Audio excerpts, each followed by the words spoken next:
plus rire, c'est qu'il m'a dit, tu te mélanges trop avec Soprano et SFU.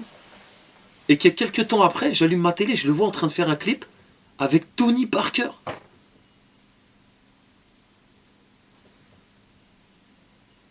J'ai dit, c'est quoi ce délire?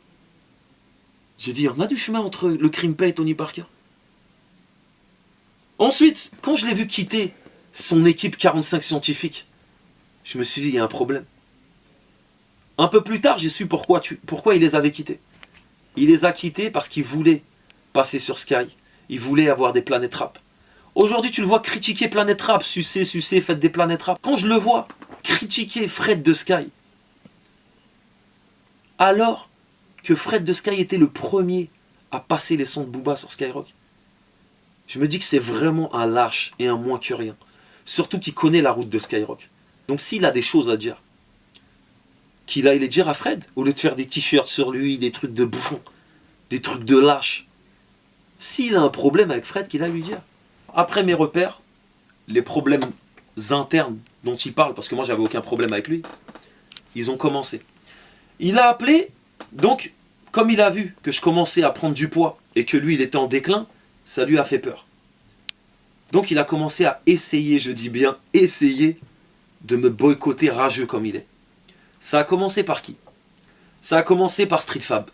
Il a appelé Street Fab Oz, il lui a dit ouais, en ce moment tu te mélanges trop, arrête de faire des prods pour la fouine, des trucs comme ça. Oz il lui a dit, parce que c'est un bonhomme, il lui a dit écoute, si t'as un problème avec la fouine, va lui dire en face. Parce qu'en ce qui me concerne, il m'a jamais parlé de toi en mal. Booba s'est senti carnat, il commençait à bégayer au téléphone. Il lui a dit ah ouais tu le prends comme ça, l'autre il a dit bien sûr je le prends comme ça. Il était même prêt à faire enlever ses prods de autopsie, des trucs comme ça. Après il a raccroché avec lui, il a coupé court avec lui sans plus reparler. Il a appelé One Shot, un autre de Street Fab. Il lui a dit ouais, allume ton ordinateur, tape Fouine History et regarde à la 8e minute comment la fouine se ridiculise sur Fouine History. Donc, si j'ai bien compris, Booba suit Fouine History. Donc si j'ai bien compris, Booba tape mon nom sur internet, Fouine History, la fouine. Il prend son temps comme un gamin de 8 ans. Bon, je dirais pas qu'il est fan de moi, mais bon, à cela vous de juger. En tout cas, il va taper la fouine. Moi, sachez un truc, c'est que jamais de ma vie, j'ai tapé Booba sur internet. Jamais. Tu sais, ces clips, vous savez, je les ai jamais vus. Des fois, je tombe dessus à la télé et je laisse parce que je suis pas un rageux. Ces albums, depuis 09, j'ai pas écouté un album de lui. Il a essayé de nous boycotter par tous les moyens. Et donc, après avoir essayé de me boycotter avec Clément, avec Oz, avec One Shot, avec Macari, avec... le mec a même essayé de boycotter mes artistes. Parce que Fababi, il avait posé sur Autopsie, volume 4. Lorsqu'il a appris qu'il était sur Capital du Crime 3, il l'a retiré net de Autopsie 4. C'est juste pour vous montrer à quel point ce mec-là n'a pas la notion du partage. Pour en revenir aussi à ce qu'il dit sur la vidéo. Mais il y a une chose que je comprends pas, moi. C'est que mec, en ce moment, t'es en clash avec plein de personnes. Il y a même des mecs qui t'ont dit nique ta mère sur une chanson. Tu vois. Qu'on me pardonne le mot, moi j'oserais jamais traiter la mère à quelqu'un.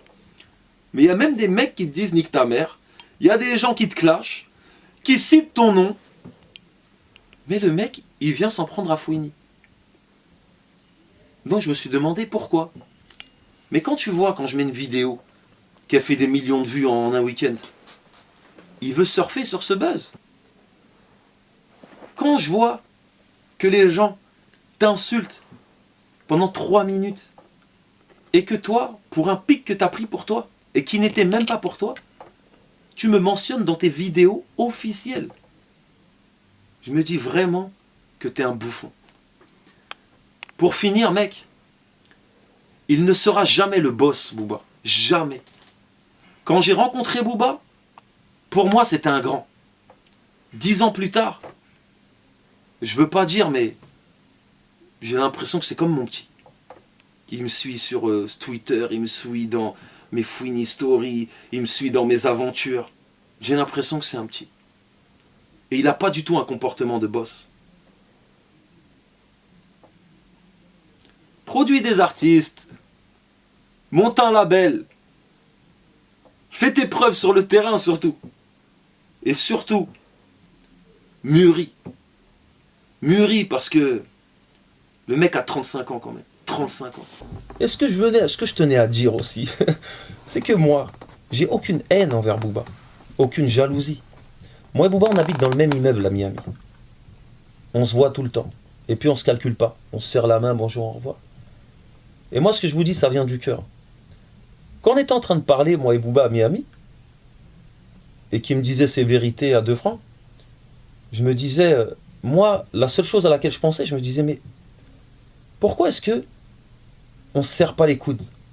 Pourquoi tu viens pas me demander du sel? Pourquoi je viens pas te demander du sucre? On vient de loin, non?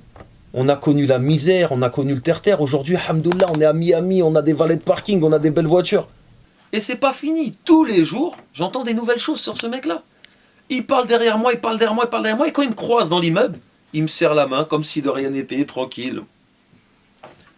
Le mec, il est parti dire aux mecs de son label et à des compositeurs aussi français et à des mecs qu'on a en commun de sources sûres. Il part dire à son équipe aussi, la fouine me copie. Ça y est, je suis venu habiter à Miami, lui aussi vient habiter à Miami. Je viens habiter dans cet immeuble-là, alors lui aussi vient habiter dans cet immeuble-là. Mais sachez tous une chose, la plus grosse différence qu'il y a entre moi et Booba, c'est que Booba, ça fait 4 ans qu'il habite dans notre immeuble, mais il est locataire. Fouini est propriétaire. Quand je suis arrivé à Miami, j'ai acheté mon appart cash. Et lui, il louait depuis 4 ans. Quand les gens sont venus lui dire ça, il voulait mourir de jalousie. Et maintenant, il veut essayer de s'acheter un appartement, mais bon, ça, c'est ses problèmes. Si je lui montre l'exemple, c'est bien, alhamdoulilah. Et puis, ce qu'il ne faut pas oublier aussi,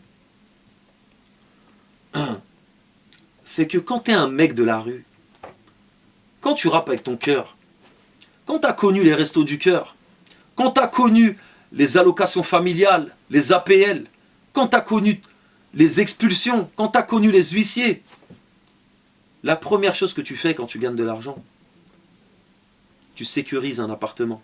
Tu t'achètes un appartement. Et tu te dis dans ta tête, je ne veux plus jamais revivre ça. Parce que c'est horrible de se faire expulser. Aujourd'hui, si je fais cette interview comme ça, c'est parce que mes grands m'ont contenu. Ils m'ont dit, Laouni, calme-toi, tu vas faire les choses dans les règles. Il a voulu faire une vidéo, tu vas faire une vidéo. Parce que moi, à la base, dans ma tête, je voulais aller faire des trucs de fou. Et je sais que j'aurais plus jamais revu ma fille. Je sais où je me serais retrouvé à cause de tes conneries. À cause de ces conneries. Mais heureusement que, hamdoullah, que par la grâce de Dieu, j'ai des gens autour de moi qui me parlent et qui veulent mon bien.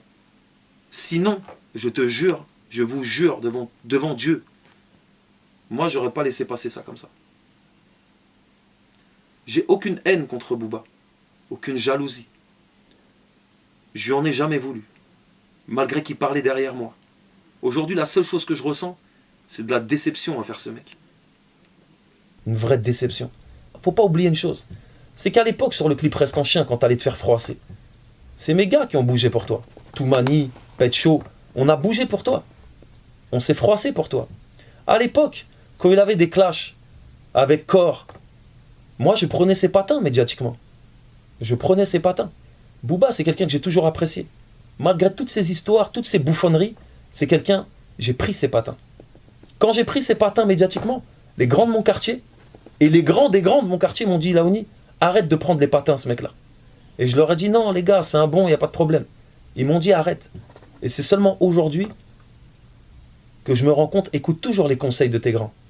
J'aurais dû écouter les conseils de mes grands, ce mec-là n'en valait pas la peine. J'étais vraiment déçu. Mon album qui arrive le 4 février, il s'appelle Drôle de parcours. Et dans cet album, il y a énormément de vérité.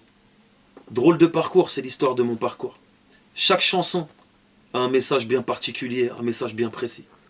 C'est le genre d'album, comme je dis dans cet album, moi j'ai pas une belle plume. J'ai juste un putain de vécu. Je suis trop haut pour les clashs, sachez-le. Je vais vous laisser vous entretuer, vous faire des petites guerres. Moi j'ai 30 ans, j'ai passé l'âge de ça. Quand tu me verras, si tu as quelque chose à me dire, Booba, viens me le dire. Et on verra si ça va se passer comme tu le crois. Moi en tout cas, j'ai plus rien à te dire et je viendrai pas te voir. Le 4 février, il y aura beaucoup de vérité dans mon album, Drôle de parcours. Salam alaikum, au revoir tout le monde.